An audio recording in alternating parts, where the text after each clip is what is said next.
Hello, everyone, and welcome to episode 17 of Inside the Club. I'm Belle Fraser, the Utah Mammoth beat reporter for the Salt Lake Tribune, and after a bit of a hiatus, we are back, and we are joined by Chris Peters. He's the content manager at Flo Hockey and NHL Draft and prospect analyst. And after the exciting news for Utah Mammoth, I keep saying Utah Hockey Club, Utah Mammoth getting the 4th overall pick in the 2025 draft, we thought we would have Chris on to kind of break down what prospects might be on the board for Utah and what they could do with their pick. But before we get into that, Chris, how are you? And thank you for being here. Yeah, I'm doing great. Thanks for having me, Belle. It's a pleasure to be talking to hockey fans in Utah. And obviously now there's a little bit more runway. You've had a season. You can kind of enjoy the draft for what it is instead of like, hey, we got this new team and now we got players, and this will be a lot of fun. So yeah, very excited to be joining you.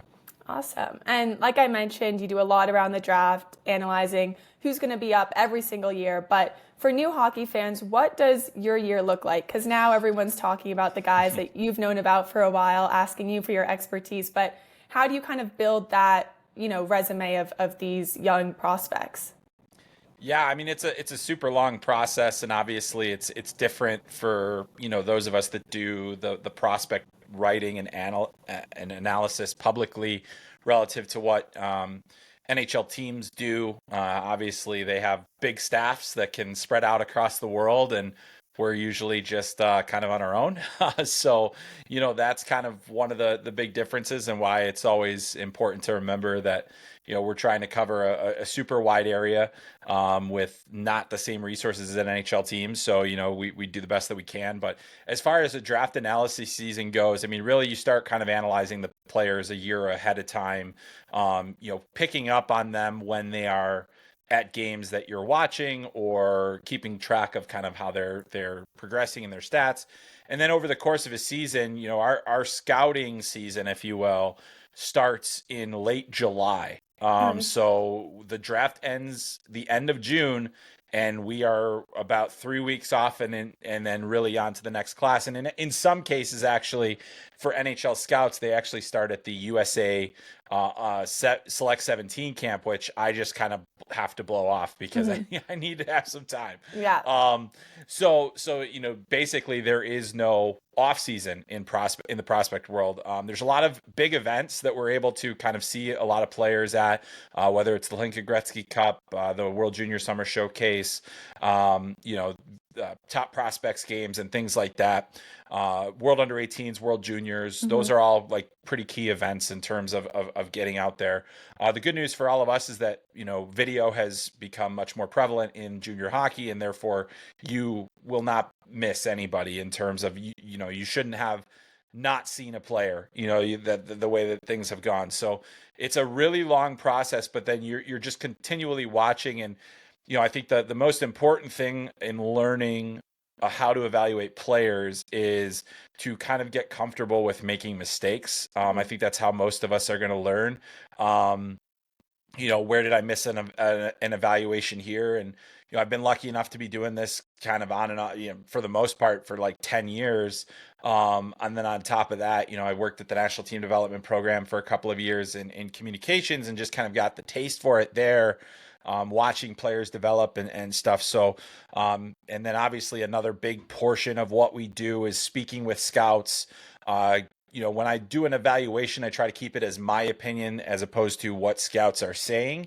But I think we talk to scouts in terms of how a player is trending, what they know about this, that, or the other thing, where they think some players might slot in for them for the draft, to just kind of help educate kind of where our own process. But yeah, there's a lot that goes into it. It's a really complicated job, because on top of that, many of us are also evaluating players that have been drafted and are still in a farm system. So it's all about division of time. And in my current job now, I actually have, less and less time, because I'm managing a vertical on top of that. So it's kind of it's been a learning process over these last 3 years since I've been at Flo Hockey, to balance those. And certainly it's had to change my process, but at the same time, I try to have as good of a feel for a class as I can as I get to the draft. Well, your work is much appreciated, especially from the NHL side when we're kind of not following along as closely as you are all year. So definitely this time of year, I'm sure you're getting thousands and thousands and thousands of clicks on that. But you mentioned having to be okay with being wrong through this process. And I think you see that even after teams draft kids because they are kids. And especially when you're Yeah. watching them, they could be great now and not great in 3 years or vice versa. How do you balance that when, thinking of what teams are going to pick what players or what players could rise or drop in the draft because there is so much room to grow between now and, when they make their NHL debut? Yeah, I think the thing that I always come back to is if there was a formula to, figure out what the player's a perfect trajectory was going to be, then we'd this wouldn't we people like me wouldn't exist, Right. like it just doesn't matter, right? But also scouts wouldn't necessarily exist. The fact of the matter is that it is a game with a lot of stats and numbers that you can read into, but it's still a game played by human beings, and that Mhm. there are so many things that go into whether a player is going to make it or not. I think some of the things that you can look at when you're talking about how to separate players. What are the things that make that degree of separation for that player? And typically, it's not skating, stick handling, shooting. It's usually hockey sense, work ethic, Mhm. compete level. Those are the things that I think allow you to, if you kind of use that as your foundation and you don't get sucked into some of the fancier, prettier things, then you're able to make better decisions. So I think that that's kind of part of the learning process is that you can have a flash and dash player in junior, and that scores a ton of points, but in the end, maybe they don't play on the interior. Maybe they're able to get by with lazy plays and things like that. So you kind of learn that way, and you start seeing players that are like your type. I think when it comes to actually looking at NHL teams, we're obviously always evaluating draft classes and how they're picking players, what themes there might be, what holes they're trying to fill. And I think that the thing is that changes over time as well. Obviously, scouting directors change, GMs change all the time. So you're always trying to kind of keep that in mind, which makes it a lot more difficult to predict things in like a mock draft or things like that. Yeah. But there's a ton of different things that go into the evaluation process. But I think if you have kind of the core values and then you kind of use a hierarchy of skills, then that's helpful in terms of where you're at. I think you also in this day and age in the NHL, you have to be able to skate, Yeah. and players that aren't as good as skaters really tend to struggle. So there are kind of some things where you're like, all right, if this player doesn't have this, they don't have it. Hmm. That's kind of the thing that we try to get to. Got it. And shifting to this year's NHL draft lottery, I mean, I personally was surprised when Islanders got first overall. And then Yeah. the second sequence, I think we were all trying to figure out how it worked. And then Utah popped up, and I was like, I thought they were out, but there you go, the number 3 ping pong ball. And they moved up 10 spots. What were your initial reactions to both of those sequences and then, the top 5 teams that are in that bracket right now? Yeah, I mean, I think the initial thing that I thought of, because I was going to do a mock draft for those 16 teams right afterwards, is, well, this blows up everything. Yep. This is kind of the situation where, we've got a team with the number 1 pick that doesn't have a general manager. Hmm. And then you've got the number 4 team that, really was in the hunt for a playoff spot this season, to land here in a position where that this is really, since Bill Armstrong came on, an organization that has invested heavily in player evaluation and scouting. And Yeah. so that's the that, for one, it's just like, okay, well, that changes the dynamic for everything for them, in terms of what's going to be available, because the drop off, quite frankly, in this draft, once you get past the first couple of guys, and I don't even think there's a huge separation between the first, 6 or 7 guys. But there is a difference, and they're in a tier where they're going to be able to get a difference making prospect. And now, instead of having to pick for need, pick for whatever, you're just basically, you can get a great player that fits within your identity and what you want. And, they're there are only 3 teams ahead of them that can really change that decision process for them. And if you think, well, Matthew Schaefer is definitely going in one of those first 3 picks, I'd assume Michael Misa is as well. By process of elimination, you're now left with an opportunity to really, have the next best, whatever that is, Yeah. and whatever that looks like for them.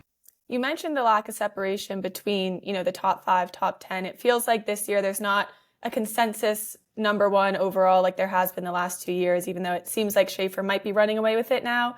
Just for new Utah, hockey fans, what type of difference maker can you get at number four in this draft? People might think it's not as strong because there's not a consensus number one, but what do you say to that? Yeah, I mean, I think that it's definitely true that this draft isn't as exciting as some of the others. I don't think it's even as exciting as last year's draft where, you had Macklin Celebrini and Demidov and Levshinov. Like, you had a lot of guys that were in that mix. And really, if you fell outside of the top four, as Utah did, it was a little bit less exciting, Mm-hmm. at that point. So, to get in the top four this year is pretty critical because I think that you've got, if Schaefer and Misa are the guys that have at least seemingly solidified themselves, and I say seemingly because all it takes is one team to change that whole process. Seemingly number one, and two, then, you kind of have this next group, which includes guys like Porter Martone, James Hagens, Mm-hmm. Caleb Desnoyers, those types of players. And those are guys that I think are very similarly valued in terms of how they're viewed by NHL teams. I think, so that helps as well, where you're just like, wow, we're in a tier where we're not going to get 1 and 2, but we can still get one of those guys. So you're looking at, hopefully in a top 4 pick, you're going to land one of a top 4 defenseman or a top 6 forward. And in this particular case, a potentially a top 6 center, likely, more likely a number 2 center behind Logan Cooley. So, that's I would tend to put Cooley ahead of the group that exists right now. Yeah. And so you're looking at that next phase. And so, yeah, so I think that there's going to be a lot of intrigue still there at number 4, especially with the centers that are going to be available. And if that's the direction they want to go in, I don't think there's a defenseman. There's not another defenseman I would pick in the top, five in this draft Yeah. after Schaefer. So that kind of another process of elimination thing. I mean, it kind of works out for Utah because they're pretty set with the D-men they have now and the prospect line. And you talked about having a number two center. That is exactly what the Mammoth need. I think the fans will agree with that. So for people listening, Utah, if they keep their pick, kind of lucked out that they can pick one of 3 or 4 guys and fall into a center that will probably work for the organization. But Chris, you did a mock draft after the draft lottery. Obviously, we don't know how the draft is actually going to go, but you had Porter Martone going to Utah. He brings some size, scoring touch. Just what have you seen from him this season that you think could benefit the Mammoth? Yeah, I mean, I think it was one of those things where, kind of given some of the things that the organization has said and given how they've drafted, not with the exclusion of kind of Tija Ginla last year, they've drafted bigger players, and Martone is, probably the biggest of the best available. Mm-hmm. He's not a center. That's one downside is that, hey, he's not a center, but can you get a premium wing? And I think he's a top 6 wing. I think he's got the ability. And at that time, it was also, I had the crazy mock draft where we're just throwing James Hagens at number 1 with the Islanders. So it changes, like all of a sudden, Misa's like right there, potentially. But he wasn't, or he could have been, so like those are the things that are kind of in the back of the mind. But as far as what Martone is, he's highly skilled. He's got great hockey sense. I think that the biggest complaint about him from scouts throughout the season was that the compete can kind of go in and out a little bit. And when he's not consistently competitive, he can fade into the background of games. And there have been times where that showed up but there have also been times where he's really risen to the occasion. So I think he's the kind of guy that will make others around him better, while also benefiting from playing with good players. He's played with some really good centers over the years and certainly has that potential. But he's just one of several good options in that range. If for whatever reason Michael Misa falls, or if there's a James Hagens there, or if more likely an Anton Fondell or Caleb Desnoyers is there, that makes a very interesting kind of discussion versus those guys and Martone. And so, I think, like, I do think that Porter is a little bit less of a culture fit, or in terms of like what they're building, Mm-hmm. but he is a very viable option at number 4. I just think if it were me picking, I would probably lean towards one of the centers. Yeah, so that was actually going to be my follow-up. If you were going to the centers, realistically, Caleb or Anton Fondell probably are the ones who would, let's call it drop to 4, but would be available at 4. What have you seen from those two if Utah decides to go to the center route and some of those top 3 guys aren't on the board anymore? Yeah, I mean, I think that both are intriguing. They're both going to be, they're bigger. They're not big, but they're bigger than what they have. I think Frundell is closing in on 6. He's like 6'1", closing in on 6'2", kind of. He's a bit of a thicker player. He played all season in professional hockey. Had a great second half of the year. If you look at his production in the or in the Allsvenskan, it rates very favorably to guys like William Nylander, David Pasternak, players like that have played in that league at the same age. To do that as a U18 player is super impressive, but he kind of had he kind of ended the season on a whimper, with a really lackluster under 18 World Championship, which he came over a little bit late because he was playing in the Allsvenskan Championship Series. So, like, there's a lot of different things that I think you could like about that player. I think when he's on, he's exceptionally gifted offensively. He's got a good shot. He's got good skill. He can make plays. He's good down low. I think that there's not a lot of perimeter to him. That seems to be when he plays his best. But, the more we talk about it and the more we kind of look at it, it wouldn't shock me if Caleb Desnoyers is a realistic option for Utah here, because I think he's the kind of number 2 center where you get two-way value out of him. You get a guy that can match up against other teams' top lines. I think that he's aggressive defensively. He is physical. He, gets to the interior pretty well. He doesn't play on the perimeter at all. I like the work ethic, the compete, the different things. I think, like, stylistically, there's a fit there for him in Utah. It's just a kind of a different player with a bit of a different dynamic to him. He might not jump out at you in terms of the skill, but he's been very productive. It's just, I think he's probably, of the centers that are available, maybe the most versatile of the group. And I think that versatility is so valuable in a potential number 2 center. So is he the best player available in that range? It kind of depends on who you ask. I think its beauty is in the eye of the beholder. And sometimes, as I mentioned before, if you are Utah and you already feel close and you like where your prospect system is at, maybe you can take a little bit more of an angle towards fit, or short-term need, but you never want to sacrifice what the ultimate long-term goals are, and you got to find a way to get the best player. But as I mentioned, it's so close. You can make a case for Frundell, for Hagens, for Martone, for Desnoyers, for whoever is available at that range, and make a pretty convincing argument, because I don't think there's a ton of separation between those players. It's interesting how you talk about need versus fit for Utah. Or versus just getting the best player available, because Bill Armstrong said that's their draft philosophy. But in the past, they've drafted in the depths of a rebuild, and now they're drafting in a position where, like you said, they're kind of in win now mode. So while I believe Armstrong when he says he'll go for the best guy available, I do think it's interesting that if Martone's on the table, but you need a number 2 center, you might see Utah shift that way. And just looking at the difference between where these guys go after the draft, NBA and NFL, a lot of Utah people follow football and basketball, and those players, you expect to see them right away. Can you describe the differences where Utah is, their prospect that they get, that they might go back to their respective league and develop a bit more? How is that process different for hockey?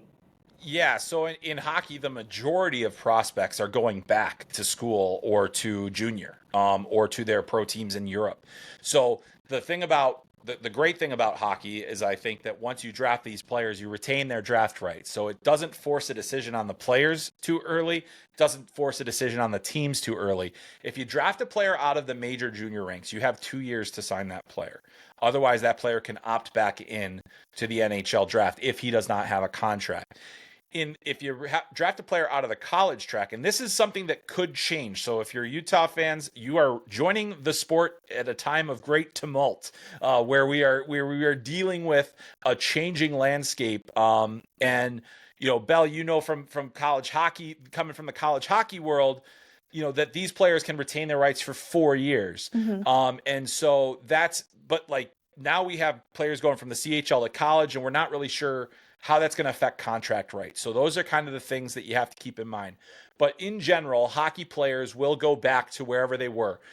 They cannot go, if they were drafted out of the CHL, they cannot go to the AHL at 18 and 19 years old. They have to go back to junior until they've exhausted their junior eligibility, or that they've played 4 years of junior hockey, and then they can go to the AHL. So there's a lot of different rules. It's kind of overly complicated, and I don't want to get too far into the weeds, but just to put fans' minds at ease, if a player, even a number 4 pick, like quite frankly, I don't think there's a single player in this draft that I could comfortably put on an NHL lineup next season. So that is rare in terms of how the draft tends to work. Usually the top guys are going to go, maybe the first, second, sometimes the third, you never really know, will sign right away and go play. That's not the case this year, and it certainly will not be the case with who's taken 4th overall. Because I think that'll be a player that's going back to junior or possibly on to college. Yeah. So Utah fans, it probably won't be next season, but because it's a top 5, it likely won't be 3 years or 4 years. Right. But looking at that, because it could be some time, and where Utah is, the expectation next year is to make playoffs. They want to make playoffs. They want to make a push. Could you see Bill Armstrong packaging this number 4 pick in with a trade? And how, normal has that become in the NHL recently, where these teams will trade up or trade lower in the draft to get a player that's been in the league for 8 seasons and can make an impact in a top 6 role as soon as October? Yeah, so it's incredibly rare to see a trade this high in the draft. However, I do think you make a good point in that where they are as an organization does kind of change the dynamic a little bit, because I think that a 4th overall pick is pretty valuable. Most teams that you see, the most they'll do is trade back, as opposed to maybe say a trade for a straight up for a player. But we have seen instances in years past where a team had a very specific need and used a high pick to acquire that need. One of the more recent examples where I think that was done effectively, long term it may not have worked out, but in the short term it did. Corey Schneider was traded from the Vancouver Canucks as a top 10 pick, for a top 10 pick. And that Vancouver got that, ended up drafting Bo Horvat with that pick. And so that was kind of one of the more famous examples. And it was Schneider, New Jersey needed a number 1 goalie. They got one. And then, Vancouver got their eventual captain. I do think with a team like Utah, with the group that they have operating the scouting, they're going to have to be blown away by an offer for that pick. And I do think it would have to be something that helps them now, and not a trade back scenario, and not a prospect scenario. So I think it's going to have to be something pretty substantial. I think Utah's in an interesting position too, because they don't know how their team does in the free agent market during the summer. Everyone saw the Utah Jazz get 5th overall, and a lot of those fans were saying the draft is so important to us because we can't sign big players during the summer and we can only get our stars during the draft. So I think it's kind of hard for Bill and his team not to have intel of, is the draft the only way we can get franchise players being in Utah? And from what the players have said, I think it'll be a lot easier to sign free agents NHL-wise in Salt Lake City, but it makes you think that maybe they do want to hold on to this pick or make a splash because they fear that guys won't flock to Utah during the summer. But yeah, kind of like you said, it would have to be a really big offer to get rid of that pick, because we said it, Dylan Guenther was 9th overall, Clayton Keller 7th, Logan Cooley 3rd. Those are the 3 top scorers on your team. So this could be a big deal for Utah, and we shall see.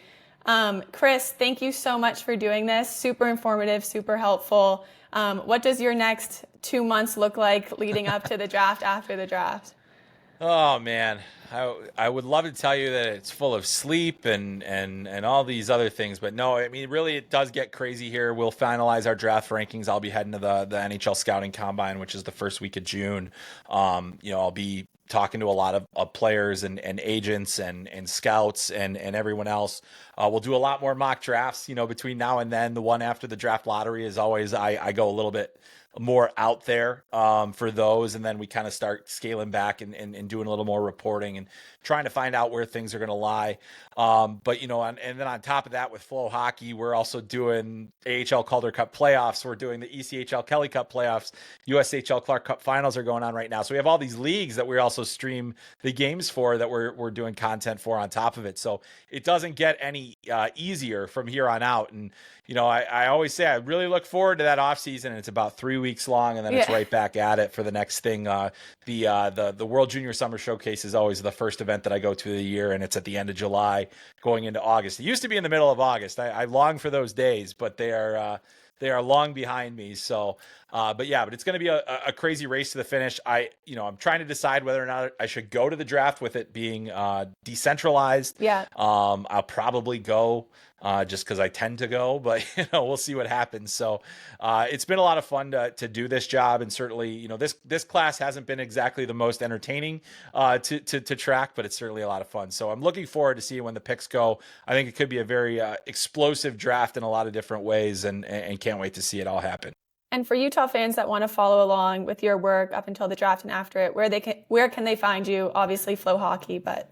Yeah, so flohockey.tv is where all of our draft coverage will be. And then, we also have our YouTube channel where we've got our podcast called Up the Prospects Podcast that I do with Cam Robinson from Elite Prospects. And then also on Twitter at Chris M. Peters, or whatever we're calling it now. At Chris M. Peters is still the handle, but the website's name has changed a few times. So, but that's I do a lot of that stuff, and certainly a lot of analysis on draft night.